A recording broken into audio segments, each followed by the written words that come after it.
Hello नमस्कार dear student, welcome to success career. आज की इस वीडियो में हम लोग वर्कशॉप कैलकुलेशन एंड साइंस के जो कि सेकेंड ईयर का पेपर है, तो हम इस वीडियो में वर्कशॉप कैलकुलेशन एंड साइंस के सेकेंड ईयर के प्रीवियस ईयर के क्वेश्चन को करने वाले हैं, जो कि 2020 में एग्जाम हुआ था, उसमें पूछा गया था। ठीक है, AITTT CBT एग्जाम 2020 में हुआ था, उसमें पूछा गया था। ऑलरेडी में ये देखिए, ये फीटर ट्रेड का है। फीटर में पिछली साल जो ट्रेड थ्योरी क्वेश्चन आई थी सेकेंड ईयर में, उसमें 40 क्वेश्चन आया था और वर्कशॉप कैलकुलेशन के 20 क्वेश्चन आए थे। इन 20 क्वेश्चन को हम लोग करेंगे और आपको पता चल जाएगा कि वर्कशॉप कैलकुलेशन में कैसा क्वेश्चन आएगा। और ये वर्कशॉप कैलकुलेशन सभी ट्रेड के लिए कॉमन होता है, तो मैं कहूँगा आपका चाहे जो भी ट्रेड है, आप वीडियो को अंत तक देखिएगा, जिससे कि वर्कशॉप कैलकुलेशन सेकेंड ईयर की क्लियर हो जाएगी, आपका कहाँ कहाँ से क्वेश्चन बनेगा। और ये मानकर चलिए कि 70 से 80% जो क्वेश्चन होते हैं प्रीवियस ईयर क्वेश्चन से बनते हैं। तो आप लोग एग्जाम देने जा रहे हैं CBT का, तो ये क्वेश्चन को जरूर देख कर जाएं। ऑलरेडी में देखिए, ये फीटर का क्वेश्चन है 1 से लेकर 40 तक, जो मैं ऑलरेडी करा दिया हूँ। इसका लिंक यदि आपका फीटर ट्रेड है सेकेंड ईयर में है तो ये देख कर जाइएगा, लिंक डिस्क्रिप्शन बॉक्स में मैं दे दूंगा। चलिए मैं 40 नंबर से क्वेश्चन से स्टार्ट। देखिए 40 नंबर क्वेश्चन तक मैं करा दिया हूँ, जो कि फीटर के था, लेकिन ये वीडियो में सिर्फ मैं वर्कशॉप कैलकुलेशन कराने वाला हूँ। तो 41 से जो है वर्कशॉप कैलकुलेशन है दिया है। इंजन चलती भागों में स्नेहन तेल का उपयोग करने का मुख्य उद्देश्य क्या होता है, यानी कि which is the main purpose of using the lubricant oil in engine moving part. Engine के जो मूविंग पार्ट होते हैं, जो हमेशा चलते रहते हैं, उनमें लुब्रिकेंट करने का क्या उद्देश्य है। तो लुब्रिकेंट क्यों किया जाता है? टू रिड्यूस फ्रिक्शन, घर्षण को कम करने के लिए हम किसी भी चीज़ में स्नेहक तेल का प्रयोग करते हैं, यानी कि स्नेहन करते हैं उसके। ये वर्कशॉप कैलकुलेशन से क्वेश्चन है। अगला क्वेश्चन 42 नंबर का देखिए, दिया है घर्षण बल पर कौन सा निर्भर करता है, विच depend on the friction force. तो देखिए यहाँ पे टाइप ऑफ मेटल या कंटैक्ट सरफेस या क्वांटिटी ऑफ कंटेनिंग मेटल या क्वालिटी ऑफ मेटल। तो यहाँ पे मैं बता देना चाहता हूँ, इसका जो करेक्ट आंसर हो जाएगा कंटेक्ट ऑफ सरफेस, यानी कि सरफेस का कंटेक्ट कैसा है ये इस पर निर्भर करेगा, न कि उसके मेटल्स पे और नहीं उसके क्वांटिटी पे, नहीं क्वालिटी पे। जैसे रफ सरफेस है ना, तो उस पर घर्षण बल अधिक लगेगा, और चिकना सरफेस है तो उस पर घर्षण बल कम लगेगा। चलिए आगे का क्वेश्चन देखते हैं। 43 नंबर दिया है, what cause the efficiency of a machine by maintaining the lubricant. स्नेहन को बनाए रखने के द्वारा एक मशीन की दक्षता का कारण बनता है। What causes the efficiency of machine by maintaining the lubrication. तो इसका जो करेक्ट आंसर हो जाएगा, लुब्रिकेशन में मशीन की दक्षता क्या हो जाती है, बढ़ जाती है। जैसे मान लीजिए कि कोई भी मूविंग पार्ट है, ठीक है, अगर उसका लुब्रिकेशन नहीं किया जाएगा, यानी कि स्नेहन नहीं किया जाएगा, तो वो एक दूसरे से घिसते क्या होगा, वो सरफेस जो है उस सरफेस का घिसकर वो समाप्त हो जाएगा, या वो जो मूविंग पार्ट है इतना ओवर हीट हो जाएगा कि वो काम करने नहीं देगा। तो इससे हमारी मशीन की दक्षता क्या हो जाती है, बढ़ जाती है लुब्रिकेशन से। आगे का क्वेश्चन देखेंगे 44 नंबर। देखिए 44 नंबर का क्वेश्चन है, what is weight of an object could be moved by a force of 30 kg if coefficient of friction is 0.0125। तो इसका जो करेक्ट आंसर हो जाएगा वो क्या हो जाएगा, 2400 किलोग्राम। ठीक है, आगे का क्वेश्चन देखते हैं 45 नंबर। 45 नंबर का क्वेश्चन है, what is the centre of gravity of A rectangular body. आयताकार पिंड के गुरुत्व केंद्र कहाँ होता है। तो ये गुरुत्व केंद्र कहाँ होता है, इसके विकर्णों के चौराहे के बिंदु पर। देखिए ये कोई आयताकार यानी कि रेक्टेंगुलर बॉडी है, और इसके विकर्ण जहाँ पे मिलेंगे यहीं पे इसका क्या होगा, गुरुत्व केंद्र होगा ना। आगे का क्वेश्चन देखते हैं 46 नंबर दिया है, what is the name called biggest chord of the circle. चक्र का सबसे बड़ा चाप को क्या कहते हैं। मान लीजिए कि ये सर्कल है और सबसे बड़ा इसका कॉर्ड यानी कि जीवा जिसको बोलते हैं, ठीक है, इसी को क्या बोलते हैं, कॉर्ड को जीवा बोला जाता है। और ये सबसे बड़ा जीवा को क्या बोला जाता है, व्यास बोला जाता है। तो करेक्ट आंसर क्या हो जाएगा, बी। देखिए वृत्त में सबसे बड़ा जो कार्ड होता है ना, जीवा, वो क्या होता है, व्यास होता है, यानी कि व्यास से बड़ा कोई जीवा हो ही नहीं सकता है। हालांकि हम यहाँ भी जीवा खींच सकते हैं, यहाँ भी जीवा खींच सकते हैं, तो वो ये जीवा है, लेकिन जब हम सबसे बड़ी की बात करेंगे तो जो व्यास होता है ना, यही सबसे बड़ा जीवा भी होती है, और व्यास ही जो होता है सबसे बड़ा जीवा होती है।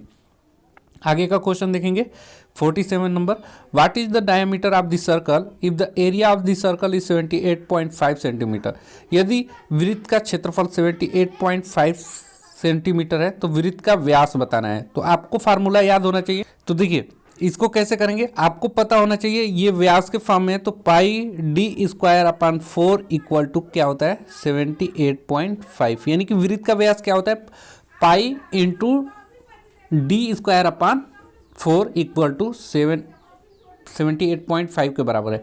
तो इसमें d की वैल्यू आपको निकाल लेना है और पाई की वैल्यू 22/7 रख दीजिएगा, तो ये निकल कर आ जाएगा। निकल कर कितना आएगा, देखिए कैलकुलेशन करने पे वीडियो बड़ा हो जाता है, इस वजह से मैं आपको फार्मूला बता के छोड़ रहा हूँ, कर लीजिएगा। अगर नहीं कर पाएंगे तो मैं एक अलग से इस पे आप लोग को एरिया एंड पेरीमीटर्स वगैरह पे पूरी वीडियो ला दूंगा, ठीक है। इसका करेक्ट आंसर क्या आना चाहिए, बी आएगा। आगे का क्वेश्चन देख सकते हैं, दिया है कि 5a square B into 8a के पावर 5 इंटू बी का क्यू का गुणनमान क्या होगा। तो देखिए इसका गुणनमान सबसे पहले ये इतना इजी है, सबसे पहले इसको मल्टीप्लाई करिए 5 में 8 से, तो कितना हो जाएगा 5 8 40। फिर ए स्क्वायर है एक में और ए के पावर 5 है, तो ये क्या हो जाएगा जुड़ जाता है, तो ए के पावर 7 हो जाएगा। ऐसे बी यहाँ पे सिंगल है लेकिन बी यहाँ पे क्यू है, तो ये भी जुड़ जाएगा बी क्यू प्लस बी, तो बी के पावर 4। तो करेक्ट आंसर कौन सा हो जाएगा 4 ए के पावर 7 इंटू बी के पावर 4। किस ऑप्शन में, ए ऑप्शन में, तो ए ऑप्शन क्या हो जाएगा करेक्ट हो जाएगा। आगे का क्वेश्चन देखेंगे 49 नंबर, दिया है what is the value of any number raise to the power of 0। 0 की घात में उठाए गए किसी भी संख्या का मूल्य क्या होगा। जैसे मान लीजिए कि ए की पावर 0 है तो उसका वैल्यू 1 होगा। आपको याद रखना है चाहे कोई भी वैल्यू है, जैसे 22 के पावर 0 दिया है तो उसकी वैल्यू 1, तो याद रखिएगा कोई भी वैल्यू हो अगर उसका पावर 0 रहता है तो उसका आंसर क्या होता है 1 होता है। तो यहाँ करेक्ट आंसर क्या हो जाएगा बी होगा। आपको ये याद रखने की ज़रूरत है कि किसी भी चाहे वो x हो y हो चाहे 100 के पावर 0 हो उसकी वैल्यू कितना होगा 1 होगा, ठीक है। अब यहाँ पे आप लोग 0 मत कर दीजिएगा। अगर देखिए बहुत से अभी कमेंट आ जाएंगे कि सर 100 के पावर 0 बता रहे हैं 1 होता है, ये याद रखिएगा कोई भी संख्या के पावर 0 रहेगा तो 1 होगा। लेकिन आप बोलेंगे कि इसका वैल्यू 0 होगा, नहीं 100 के पावर यदि 1 रहेगा तो 100 होता, ठीक। तो ऐसे आप लोग कर लेंगे। आगे का क्वेश्चन देखेंगे 50 नंबर, दिया है which is expand form of a cube minus b cube. तो a cube minus b cube का फार्मूला आपको याद होगा, क्या होता है ए माइनस बी, एक ब्रैकेट में दूसरे ब्रैकेट में क्या होता है a square plus b square plus a b, ठीक है। तो यहाँ पे करेक्ट आंसर क्या हो जाएगा बी वाला करेक्ट आंसर हो जाएगा, ए माइनस बी ब्रैकेट में a square plus b square plus a b. ऐसे ही अगर मान लीजिए कि क्वेश्चन पूछ जाता a cube plus b cube का फार्मूला बताइए, तो क्या होता ए प्लस बी और अगले ब्रैकेट में a square plus b square minus a b. देखिए यहाँ पे ध्यान देना है, जो a cube plus b cube दिया है तो एक ब्रैकेट में ए प्लस बी कलर कर लीजिए, और जो प्लस में दिया है ना तो वो प्लस रखिए। यहाँ पे सिर्फ चेंज होता है, अगर प्लस वाला है तो माइनस होगा और माइनस रहेगा तो यहाँ पे माइनस ए बी होगा, ठीक है। प्लस रहेगा तो माइनस ए बी और माइनस ए बी रहेगा, माइनस ए क्यू माइनस बी क्यू रहेगा तो प्लस ए बी। ये ध्यान रखना है आपको। फार्मूला याद कर लीजिए, एक फार्मूला 1 से 2 फार्मूला आपको एग्जाम में देखने को मिलेंगे। अगला क्वेश्चन आइए, दिया विच इज थर्मोप्लास्टिक मटेरियल। निम्नलिखित में से कौन थर्मोप्लास्टिक की सामग्री है। तो थर्मोप्लास्टिक कौन सी है, इसमें विनाइल पॉलीमर जो होता है ये थर्मोप्लास्टिक है। थर्मोप्लास्टिक का मतलब इसमें जो है कि ये गल जाता है ना, टेम्परेचर पाकर ये क्या होता है गल जाता है। अगला क्वेश्चन देखेंगे 52 number, which force act on crankshaft. कौन सा बल क्रैंकशाफ्ट पर कार्य करता है। क्रैंकशाफ्ट क्या होता है मैं आप लोगों को बता दूं, जैसे ये पिस्टन है, चलिए मैं इसको सही से बना दे रहा हूँ। देखिए पिस्टन है, पिस्टन को कनेक्ट करने के लिए हम लोग किसका इस्तेमाल करेंगे, कनेक्टिंग रॉड का इस्तेमाल करेंगे। और ये कनेक्टिंग रॉड किससे कनेक्ट होता है, ये क्रैंकशाफ्ट से होता है। तो क्रैंकशाफ्ट पे कौन सा बल लगेगा ये पूछ रहा है, तो कौन सा बल लगता है यहाँ पे, टॉर्सनल प्रतिबल लगता है, याद रखिएगा टॉर्सनल स्ट्रेस लगता है। अगला क्वेश्चन देखेंगे 53 नंबर, दिया है what is the colour of a metal heated to 250 degree while doing the tempering process. Tempering प्रक्रिया करते समय एक धातु के टुकड़े को 250 डिग्री सेल्सियस पर गर्म किया जाता है तो उस धातु के टुकड़े का रंग क्या हो जाएगा।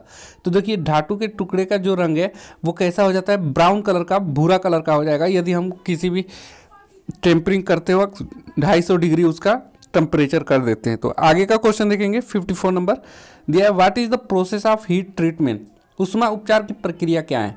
तो ऊष्मा उपचार की प्रक्रिया जो है कि इसमें संरचना और गुणों को बदलने के लिए हीटिंग और कूलिंग की प्रक्रिया की जाती है, उसी को हम लोग हीट ट्रीटमेंट यानी कि ऊष्मा उपचार कहते हैं। आगे का क्वेश्चन देखेंगे 55 नंबर दिया है, what is the expanded form of SP. SP का विस्तृत रूप क्या है। तो देखिए ये आपका मैथमेटिक्स से क्वेश्चन है, क्या है, सेलिंग प्राइस को हम लोग एसपी के नाम से जाते हैं और शॉर्ट फॉर्म में सीपी लिखा जाता है। तो सीपी को क्या बोलते हैं, कॉस्ट प्राइस यानी कि क्रय मूल्य, कास्ट प्राइस यानी कि क्रय मूल्य, और सेलिंग प्राइस मीन्स विक्रय मूल्य, याद रखिएगा। ऐसे ही एक और टर्म होता है एमपी यानी कि मार्क प्राइस, ठीक है। तो ये लाभ हानि के क्वेश्चन जब आप करेंगे वहाँ पे आप लोगों को देखने को मिलेंगे। मार्क प्राइस यानी कि जो अंकित मूल्य बोलते हैं उसको बोला जाता है, सेलिंग प्राइस जो विक्रय मूल्य उसको बोला जाता है, और सीपी यानी कि क्रय मूल्य को बोला जाता है। तो ये याद रखिएगा, आगे के एग्जाम में भी क्वेश्चन आएंगे ऐसे ही। आगे का क्वेश्चन देखेंगे, what is denoted as I. I किसको निरूपित करता है। तो आई से देखिए यहाँ पे क्या करेक्ट आंसर हो जाएगा, इंटरेस्ट हो जाता है। जैसे मान लीजिए कि यहाँ पे और मैं आप लोगों को डिटेल समझा दूँ तो आपको पता होगा आई इक्वल टू PRT/100 होता है ना, इंटरेस्ट निकालने के लिए, साधारण ब्याज के लिए। तो इसमें एक एक चीज़ें पूछ सकता है। आई से क्या होगा, इंटरेस्ट मीन्स ब्याज, पी मीन्स प्रिंसिपल मीन्स आपका जो मूलधन है, आर का मतलब होता है रेट मीन्स दर, और टी का मतलब होता है टाइम मीन्स समय। तो कोई भी एक क्वेश्चन आ सकता है ऐसे ही, आप आगे आपका एग्जाम होने वाला है तो उसमें आप लोग को ये क्वेश्चन जरूर एक आ सकता है कि आई दे दिया तो हो सकता है टी पूछ ले, पी पूछ ले, तो ये याद कर लीजिएगा। 57 नंबर का क्वेश्चन देखिए, दिया what is the interest earned the if the principal is 12,000 become an amount of 15,600। साधारण ब्याज क्या होगा यदि 12,000 रुपये की धनराशि 15,600 रुपये बन जाती है। तो देखिए कितने साल में बना है ये, देखिए इसको समझने के लिए सबसे पहले तो 12,000 रुपये लिया गया है तो ये क्या हो जाएगा, मूलधन हो जाएगा। और कितना आपने धनराशि पाया तो 15,600। टोटल कितना अधिक पाया तो आपने टोटल कितना अधिक पाया 3,600। तो 3,600 ये क्या हो जाएगा, आपका इंटरेस्ट हो जाएगा। तो ये क्या हो गया, आपने अभी पढ़ा है ना, आई इक्वल टू PRT/100। तो ये 3,600 आप फार्मूले में रखेंगे, ये इंटरेस्ट हो गया। अब देखिए पी मतलब मूलधन आपका कितना है तो 12,000 रुपये है, ठीक। आर यहाँ पे आप लोग को नहीं दिया होगा, सॉरी। तो यहाँ निकालना क्या है, साधारण ब्याज ही तो क्या होगा पूछा है। तो साधारण ब्याज सिंपल है, आपका 15,600 टोटल अमाउंट मिला है और उसमें से 12,000 रुपये घटा दीजिए तो ये कितना हो जाएगा आपका टोटल 3,600। तो आपका आंसर आ तो गया, करेक्ट आंसर बी हो जाएगा 3,600। अब यहाँ पे एक और चीज़ मैं समझा देता हूँ कि देखिए सबसे पहले एक फार्मूला याद रखना है, आई इक्वल टू साधारण ब्याज के लिए PRT/100 यानी कि साधारण ब्याज इक्वल टू मूलधन गुणे दर गुणे समय बटा 100 ये होता है। दूसरा क्या होता है, ब्याज बराबर, यानी कि ब्याज बराबर क्या होता है, तो जो आपका मूलधन है उसमें से जो आपने मिश्रधन पाया, मिश्रधन यानी कि जिसमें ब्याज रहता है, और उसमें से अपना मूलधन निकाल देते हैं तो आपका ब्याज निकल जाता है। तो यहाँ पे देखिए टोटल अमाउंट धनराशि कितना मिला है 15,600 मिला है, और इसमें आपका मूलधन कितना था तो 12,000 रुपये था। 15,600 में 12,000 घटाएंगे तो क्या हो जाएगा 3,600 रुपये, यही करेक्ट आंसर हो जाएगा। आगे का क्वेश्चन देखिए मैं फार्मूला बता दिया हूँ कि आगे का एग्जाम जो होने वाला है बिल्कुल सेम यही होगा, बस क्वेश्चन थोड़े बहुत चेंज करेंगे। जैसे मान लीजिए कि अभी इंटरेस्ट का आई पूछा हुआ है तो हो सकता है अगली बार रेट का पूछ दे, आर का मतलब क्या होगा, तो रेट जान ही रहे हैं तो आप कर लेंगे। हो सकता है सीपी पूछा है इस बार तो अगली बार एमपी पूछ दे, मार्क प्राइस पूछ दे। तो ये बस थोड़े से चेंजिंग होता है यदि आप प्रीवियस ईयर के देखेंगे तो। हम बोल रहे हैं 70 से 80% क्वेश्चन आपके प्रीवियस ईयर के होते हैं। देखिए 58 नंबर का question, which authority publish the schedule of rates, कौन सा प्राधिकरण दरों के अनुसूची को प्रकाशित करता है? दरों को अनुसूची को कौन प्रकाशित करता है? तो गवर्नमेंट ऑफ डिपार्टमेंट, सरकारी विभाग जो दरों की अनुसूची को प्रकाशित करता है। अगला क्वेश्चन 59 नंबर देख लीजिए, दिया है which of the impurity in cast iron make it hard and brittle, कच्चे लोहे में कौन सी अशुद्धता इसे कठोर और भंगुर बनाती है? तो कौन सा होता है? जो सल्फर होता है ना, ये कच्चे लोहे में वो कठोरता और भंगुर बना देता है। यही क्या है? सल्फर एक अशुद्धता ला देता है कच्चे पदार्थ के अंदर। अगला लास्ट क्वेश्चन है ये 60वां, जो कि वर्कशॉप कैलकुलेशन एंड साइंस से प्रीवियस ईयर क्वेश्चन पूछे गए थे। दिया है what is the name of booklet the rate of various term are indicated, पुस्तिका का नाम क्या है जिसमें विभिन्न दरों का संकेत दिया जाता है? देखिए ये लास्ट क्वेश्चन है। इसके बाद हम और भी प्रीवियस ईयर के वर्कशॉप कैलकुलेशन के वीडियो लाएंगे, जिसका लिंक आपको डिस्क्रिप्शन बॉक्स में मिल जाएगा, और पीडीएफ के लिए आपको हमारे टेलीग्राम चैनल का लिंक डिस्क्रिप्शन बॉक्स में दे दूंगा, वहां से जाकर डाउनलोड कर सकते हैं। तो देखिए इसका जो करेक्ट आंसर होगा, पुस्तिका का नाम क्या होता है जिसमें विभिन्न दरों को संकेत किया जाता है? तो उसको बोलते हैं प्राइस कैटलॉग, मूल्य सूची, जिसमें सभी क्या होता है, विभिन्न दरों के संकेत मिलते हैं। जैसे आप किसी होटल में जाएंगे तो आप क्या देखेंगे? वहाँ का कैटलॉग देखेंगे कि प्राइस कितना है, जैसे मोमोज कितने का है, चाउमीन कितने का है, बर्गर, पिज्ज़ा, ये सभी देखते हैं, तो यही कैटलॉग है। तो उसको क्या बोलेंगे? प्राइस कैटलॉग दिखाइए आप बोलते हैं। तो यही दिया है कि उसमें क्या दे रहता है, विभिन्न दरों का संकेत किया रहता है। तो हमें उम्मीद है ये वीडियो आप लोगों को समझ में आया होगा। अगला वर्कशॉप कैलकुलेशन के प्रीवियस ईयर के और भी क्वेश्चन लाने वाले हैं, जिसका प्लेलिस्ट मैं बना दिया हूँ, लिंक आपको डिस्क्रिप्शन बॉक्स में दे दूंगा। तो इसी तरह की अपडेट पाने के लिए यदि आपने अभी तक चैनल को सब्सक्राइब नहीं किया है तो सब्सक्राइब कर दें, कि आने वाली सभी वीडियो की नोटिफिकेशन आप तक पहुँचती रहे। आज के लिए वीडियो में इतना ही। Thanks for watching this video guys. मिलेंगे नेक्स्ट अपडेट में, तब तक के लिए बाय।